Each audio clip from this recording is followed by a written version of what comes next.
చంద్రబాబు నాయుడు గారు నేను శ్రీ సిటీలో కొన్ని కంపెనీలకు ప్రారంభోత్సవం చేశాడు, మరికొన్నిటికి శంకుస్థాపన చేశాడు. అయితే వీటిలో కొన్ని కంపెనీలు జగన్మోహన్ రెడ్డి ముఖ్యమంత్రిగా ఉండగా వచ్చినాయి, ఈయనేమో క్లెయిమ్ చేసుకుంటున్నాడు, సిగ్గులేదు ఈయనకి అని చెప్పి నిన్న ఒక చిన్నపాటి యుద్ధం జరిగింది వైఎస్ఆర్సీపీకి టీడీపీకి మధ్యలో సోషల్ మీడియాలో, ఎస్పెషల్లీ ట్విట్టర్లో. సో ఎవరేమన్నారో చూద్దాం ఇందులో. దాంతోపాటు ఇందులో ఉన్న వాస్తవాలు ఏమిటి అనే విషయాలను కూడా మనం తెలుసుకుందాం. ఫస్ట్ వైఎస్ఆర్ కాంగ్రెస్ పార్టీ వాళ్ళు ఏమన్నారు? పరిశ్రమలు తెచ్చింది వైఎస్ జగన్ గారు, డబ్బా కొట్టుకుంటుంది ఎన్సీబీఎన్. సో వీళ్ళ క్లెయిమ్ ఏంటి? సెప్టెంబర్ 29, 2021 శ్రీ సిటీలో బ్లూ స్టార్ పరిశ్రమకు శంకుస్థాపన జరిగింది అని ఒకటి. అలాగే ఏప్రిల్ 7, 2022 శ్రీ సిటీలో డైకిన్ పరిశ్రమకు శంకుస్థాపన జరిగింది అనేది మరొకటి. సో ఈ రెండు కూడా వార్తలు కూడా వేశారు వీళ్ళు. వేసి ఇది ఎవిడెన్స్ చూడండి, 21లో ఒకటి, 22లో ఒకటి వస్తే ఇక్కడ చంద్రబాబు నాయుడు నిన్న వెళ్ళి ఇనాగ్రేట్ చేసి తానే తెచ్చినట్టుగా క్లెయిమ్ చేసుకుంటున్నాడు.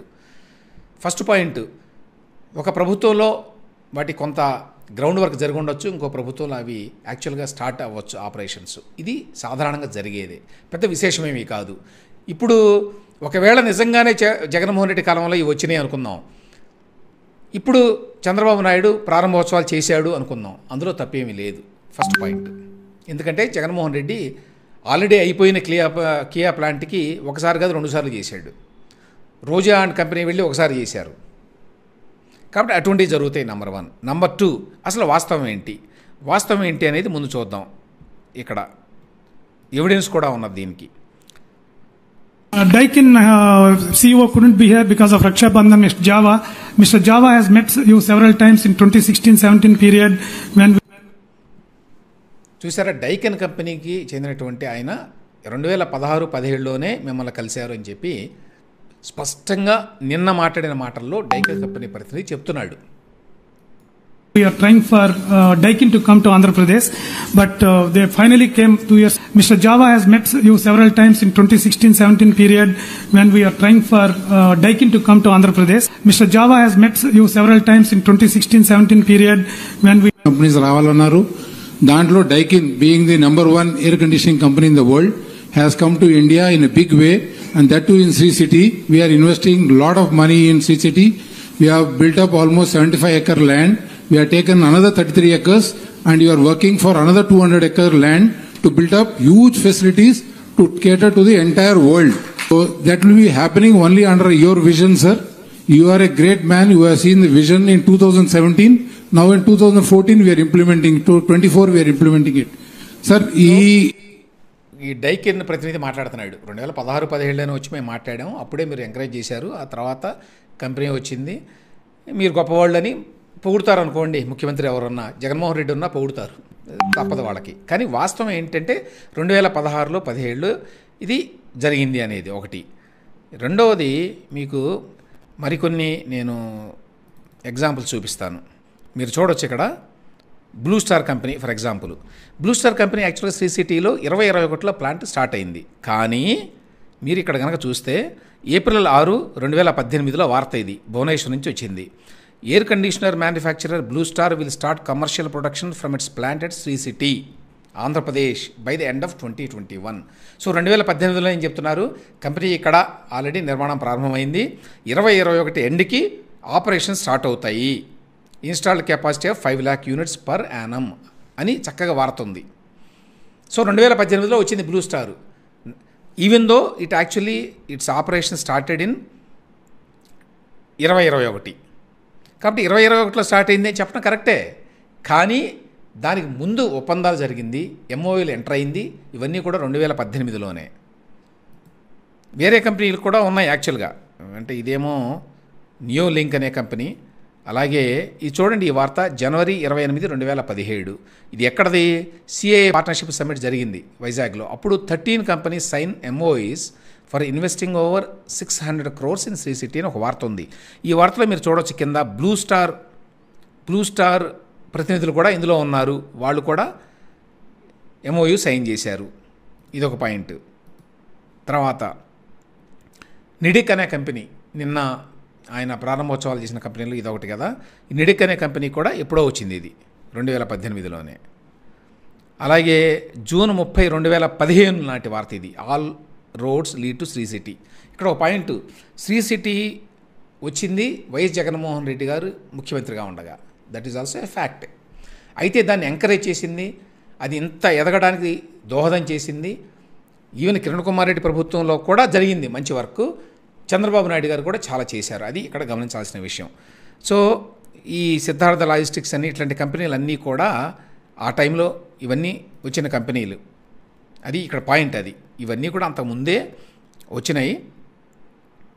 కాబట్టి ఇప్పుడేదో కొత్తగా 21లోనో 22లోనో ప్రారంభం కాల.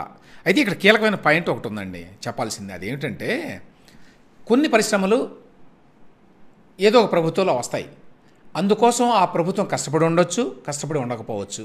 అప్పటి ముఖ్యమంత్రి అందుకోసం ఫాలోఅప్ చేసి ఉండొచ్చు, చేసి ఉండకపోవచ్చు. కొన్ని అవసరాల దృష్ట్యా ఇదిగో ఈ ఫెసిలిటీ బాగుంది, ఇది బ్రహ్మాండమైన ఫెసిలిటీ, ఇక్కడ పెట్టుకుంటే మనకు మంచిది అని అనుకుని వాళ్ళంతటా వాళ్ళే రావచ్చు. ప్రభుత్వం ఏం చేసి ఉండకపోవచ్చు దానికి. అట్లా వస్తాయి కొన్ని కంపెనీలు. సో ఆ రకంగా కొన్ని కంపెనీలు వచ్చినాయి. జగన్మోహన్ రెడ్డి ముఖ్యమంత్రిగా ఉండగా కూడా వచ్చినాయి కొన్ని కంపెనీలు. కానీ ఇక్కడ పాయింట్ ఏమిటంటే what has been the contribution of mister Jaganmohan Reddy. ఆయన ఏమైనా కాంట్రిబ్యూట్ చేశాడా, ప్రోయాక్టివ్గా వ్యవహరించాడా, డైనమిక్గా వ్యవహరించాడా, అట్రాక్ట్ చేయడానికి ప్రయత్నించాడా, కష్టపడ్డాడా, లేకపోతే చంద్రబాబు నాయుడు గారు ఆ విధంగా కష్టపడ్డాడా, ఆ విధంగా ఫాలోఅప్ చేశాడా, పిలిపించుకునే ఎంఓఏలు అవన్నీ కూడా ఎంటర్ అయ్యాడా, వాళ్ళ మీద రకరకాలుగా ఒత్తిడి తీసుకొచ్చాడా, మీరు కంపెనీని మా రాష్ట్రానికి తీసుకురండి అని. ఈ విషయంలో తేడా ఉంది ఇద్దరికి. ఈ విషయంలో క్లియర్గా స్పష్టంగా చంద్రబాబు నాయుడు చాలా ప్రోయాక్టివ్గా ఉంటాడు మొదటి నుంచి. కాబట్టి జగన్మోహన్ రెడ్డి ఉన్న కాలంలో ఏ కంపెనీలు రాలేదు అని కాదు, కొన్ని కంపెనీలు వచ్చిన మాట వాస్తవం. అయితే ఆ కంపెనీలు రావడానికి జగన్మోహన్ రెడ్డి ప్రత్యేకంగా కష్టపడింది ఏమీ లేదు. వేరేజ్ చంద్రబాబు నాయుడు చిన్నదానికి పెద్దదానికి కూడా కల్పించుకొని ఆ కంపెనీలు తీసుకురావడానికి పదే పదే ప్రయత్నం చేశాడు. దానికోసం కొంత క్రెడిట్ తీసుకోవడానికి ప్రయత్నం కూడా చేస్తాడు ఆయన, అది కూడా నిజమే. కానీ ఆయన వాస్తవంగా కష్టపడతాడు, వాస్తవంగా ఫాలోఅప్ చేస్తాడు, వాస్తవంగా తన బ్రాండ్ను ఉపయోగిస్తాడు, దీనికి మార్కెటింగ్ చేస్తాడు, అన్నీ చేస్తున్నాడు. ఆ విషయాన్ని గమనంలో పెట్టుకోవాలి. సో జగన్మోహన్ రెడ్డి కాలంలో ఏ కంపెనీ రాలేదా, ఇందులో కొన్ని కంపెనీలు ఆ టైంలో వచ్చినాయి, వాస్తవమే అది. కానీ ఇందులో ఎక్కువ కంపెనీలు వచ్చింది చంద్రబాబు నాయుడు యొక్క కష్టం మూలంగా, అతని యొక్క మార్కెటింగ్ మూలంగా, అతను బిల్డ్ చేసినటువంటి బ్రాండ్ మూలంగా అనేది కూడా వాస్తవం. దాంతోపాటు ఈ కంపెనీలు రావడానికి, వాళ్ళని హ్యాండ్ హోల్డ్ చేయడానికి, వాళ్ళకి మేమున్నాము, మా ప్రభుత్వం మీకు ఏం కావాలంటే చేస్తుంది అనేటువంటి ధైర్యం ఇవ్వడానికి చంద్రబాబు నాయుడు అప్పటికి ఇప్పటికీ ప్రయత్నిస్తున్నాడు. అందువల్ల అతను కొంత క్లెయిమ్ చేసుకున్నా కూడా అది జస్టిఫైడు అనే విషయాన్ని గుర్తించాలి. కాబట్టి ఈ కంపెనీ ప్రారంభమైంది జగన్మోహన్ రెడ్డి హయాంలో అంటే వాస్తవమే, అది అంతవరకే వాస్తవం. అది బియాండ్ దట్ అందులో వాస్తవాలు ఏమి లేవు. ఇంకా వేరే చంద్రబాబు నాయుడు విషయంలో అతను he walks the extra mile ప్రతిసారి కూడా, అందుకోసం కష్టపడతాడు, అందుకోసం క్రెడిట్ కూడా తీసుకుంటాడు, తప్పేమీ లేదు అందులో.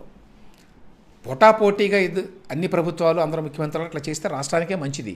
జగన్మోహన్ రెడ్డి ఆయనతో ప్రాబ్లం ఏంటంటే చంద్రబాబు నాయుడు కంటే ఎక్కువ కంపెనీలు తీసుకొస్తాను నేను అని చెప్పి అనుకొని ఆ ప్రయత్నం చేయాల. ఆయన పట్టించుకోడు. మీరు చూడండి, ఒక్క కియా కంపెనీని మరి రెండోసారో మూడోసారో ఇనాగ్రేట్ చేయడానికి వెళ్ళాడు, కానీ శ్రీ సిటీని తన 5 ఏళ్ల కాలంలో ఒక్కసారి కూడా విజిట్ చేయలేదు. అటువంటి ముఖ్యమంత్రి ఎవరైనా ఉంటారా? శ్రీ సిటీ గురించి ఇవాళ నువ్వు ఇంత క్లెయిమ్ చేసుకుంటున్నావు కదా నీ పార్టీ తరఫున ట్విట్టర్లో పదే పదే, మరి 5 సంవత్సరాల కాలంలో ఒక్కసారి కూడా విజిట్ చేయడానికి టైం దొరకలేదా? ఏదో కంపెనీ ఎప్పుడో అప్పుడు ప్రారంభోత్సవం ఇంకొకటో శంకుస్థాపన జరుగుతుంది, వెళ్ళొచ్చు. వెళ్ళినప్పుడు పనిలో పనిగా అందరితో మాట్లాడతారు, అందరూ కూడా వస్తారు. ఎందుకంటే సీఎం వస్తున్నాడు, ఇది అవకాశం మనం ఇంటరాక్ట్ అవ్వడానికి, వ్యూస్ ఎక్స్చేంజ్ చేసుకోవడానికి, వాళ్ళ ఆలోచనలు తెలుసుకోవడానికి. కానీ ఆ పని ఏమి ఒక్కసారి కూడా చేయలేదు జగన్మోహన్ రెడ్డి అంటే you can understand the extent of his interest in encouraging industry, in meeting with industry stalwarts. అది లేదు ఆయనకి, అది తెలిసిన విషయం. కాబట్టి వైసీపీ అభిమానులు మొత్తుకోవచ్చు, జగన్మోహన్ రెడ్డి ఉన్న కాలంలో బ్లూ స్టార్ వచ్చింది, 21లో వచ్చింది, 22లో వచ్చింది. నిజమే, ఇప్పుడు జగన్మోహన్ రెడ్డి గారు ఉన్న 5 ఏళ్ల కాలంలో ఒక ఇండస్ట్రీ కూడా రాకుండా ఉండదు. ఎట్లా సాధ్యం? అది వస్తుంది. కానీ అందుకోసం ఆయన ఏమైనా చేశాడా, ఏమైనా ప్రయత్నం చేశాడా, ఏమైనా కష్టపడ్డా అనేది ఇంపార్టెంట్. అట్లా చూసినప్పుడు ఖచ్చితంగా చంద్రబాబు నాయుడు అప్పటికీ ఇప్పటికీ కూడా పరిశ్రమలను ఆకర్షించడానికి ఎక్స్ట్రా ఎఫర్ట్ పెడతాడు, దానికోసం కష్టపడతాడు, ప్రభుత్వ ఉద్యోగుల్ని అందుకు అనుగుణంగా మలుస్తాడు, మార్కెటింగ్ చేస్తాడు, క్రెడిట్ కూడా తీసుకుంటాడు. ఇది వాస్తవం.